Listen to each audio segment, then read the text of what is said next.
On Videos I Play today, we're looking at how to play another game. This is called Faraway, and this is from Catch-Up Games, and it's also been released by Pandasaurus and some other publishers.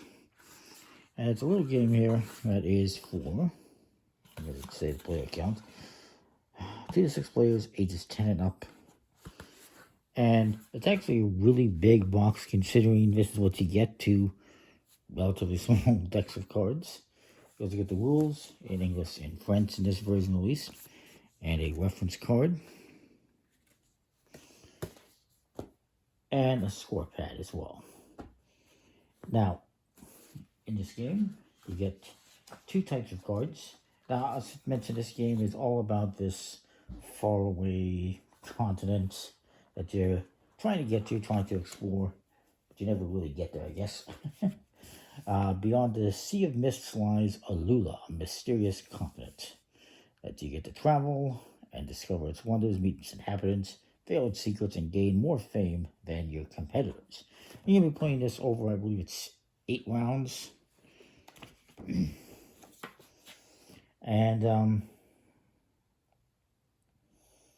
some nice artwork in the book, as you can see.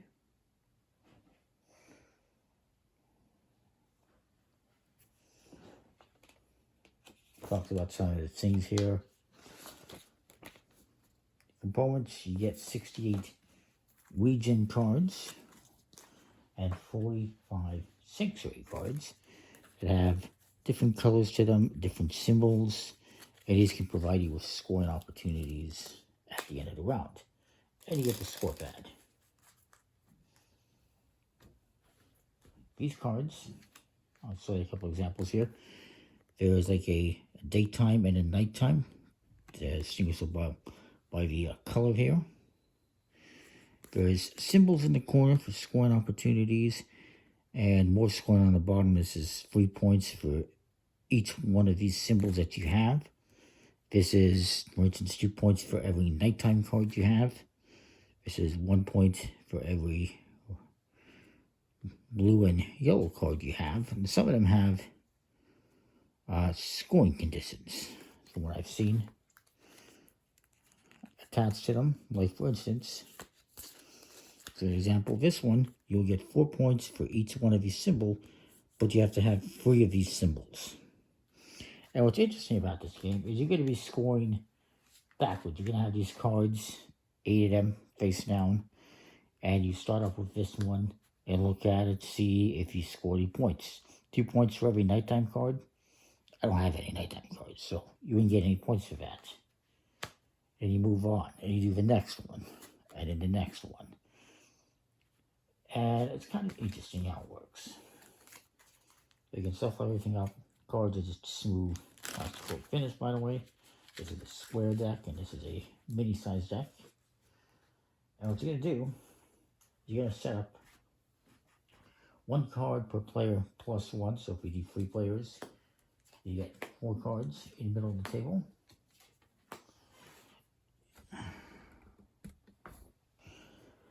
And it's a drafting game. I'm going to show you how that works. And each player is going to get 3 cards as well.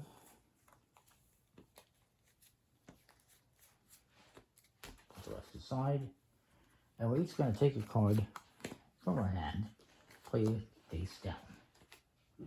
We then reveal them, and we look at the numbers in the corner. Whoever played the lowest numbered card, in this case, I don't know if you can see what, this guy played a 32, I played a 31, this is a 50. Whoever played the lowest valued card gets to, first of all, put this card as your starting card for your line, your first card of 8. And then you get to draft one of these cards into your hand. So maybe I take this one. And then the next person, maybe he takes this one, and then this person takes this one. And this one gets discarded. 4 new cards come out. And then we do the same thing again. Each play a card. I actually want to double check something. I'm going to play this one instead. And you're going to take this and add it next to your line.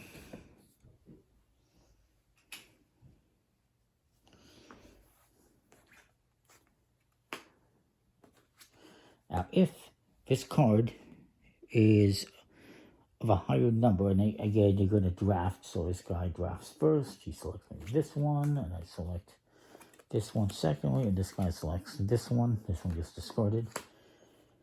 If the card you play is higher in value than your previous card, for instance, I played 49, previously I played 31, I get one of these cards. This guy also get one of them. This guy played a lower number, so he does not get one of these sanctuary cards. Sanctuary cards are going to go face up here. Additionally, for every map that you have in your line, and also any maps you have in your sanctuary cards, you get to take an extra card and look at them and draft based on that. So maybe I draft this one. And then you continue doing this. You bring out 4 more cards, do some more drafting.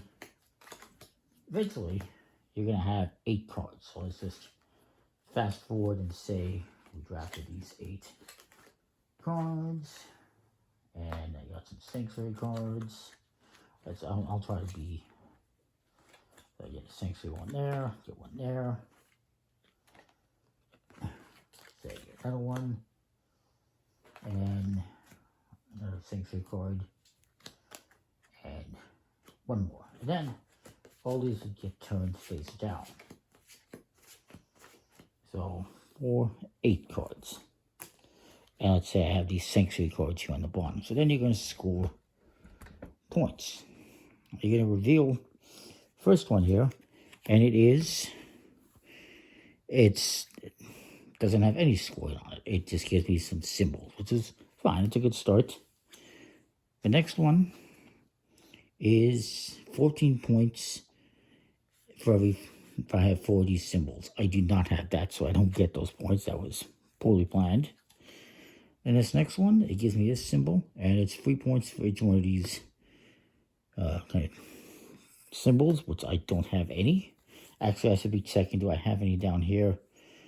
I actually had 3 of these symbols for this one, but I don't have. Well, actually, technically, let's go back. So I reveal this one. I need 4 of these symbols to score 14 points. I have 1, 2, 3, and this one doesn't count. This is, so I don't get that. Never mind. Miscounted. So this one, I don't get anything for that. This one, it just gives me 2 symbols. I don't score. I'm doing really good so far. This one, okay, this one's good. 20 points for 4 of these symbols, so I do have that now. So 1, 2, 3. Damn it, no, I don't. I thought I had that for sure. Okay, so it gives me these 2 symbols, and it gives me 3 points, or 7 points for 3 of these. Now I have that, because I have 1, 2, 3, so I get 7 points. This explanation is going very well, because I'm getting no points. This one is 12 points for 2 of these and 1 of these. And I have that for sure, because I have that 1 here. And obviously I have the blues, so that gives me 19 points total. And this one, it's going to give me 1 point for every yellow and this red. And these count as well, so 1, 2, 3, 4, 5, 6 points. So, what was that, 19, 25 points. And then you score these. There's just 2 points for every one of these. So, 2, 4, 6. 1 point for every red and or yellow. So 1, 2, 3, 4, 5, 6, 7. And then 1 point for each one of these maps. And I get 1. Normally, I'd probably try to go for more maps, but I didn't get that. And as I explained, if you have, for instance, 3 maps showing, including maps on these cards, you would draw, for instance, if I had that here, there's 2 maps. So I would draw, provided that this next card is bigger than the last one, I would draw 1, 2 maps, 3 maps technically, and then I would get to choose one and play it and discard the rest. That's how the maps work.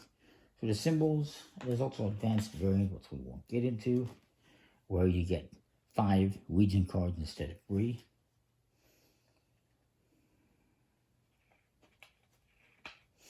They state that this number in the sun or the moon is a exploration duration, how long it takes to explore, how many hours it takes to explore that region.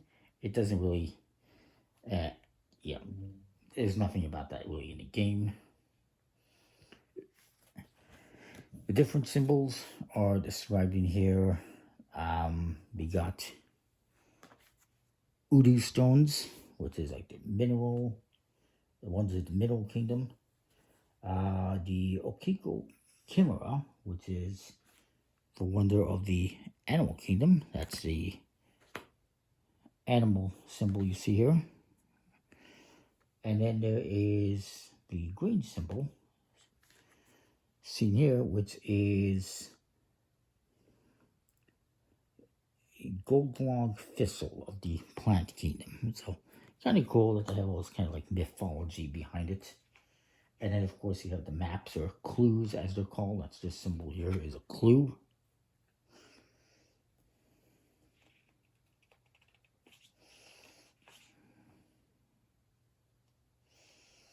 And what these numbers represent are points you get if you meet these objectives for this denizen. So if I get these 3 symbols, this denizen's going to give me 7 points. That's basically how that works. It's an interesting game with this whole reverse scoring.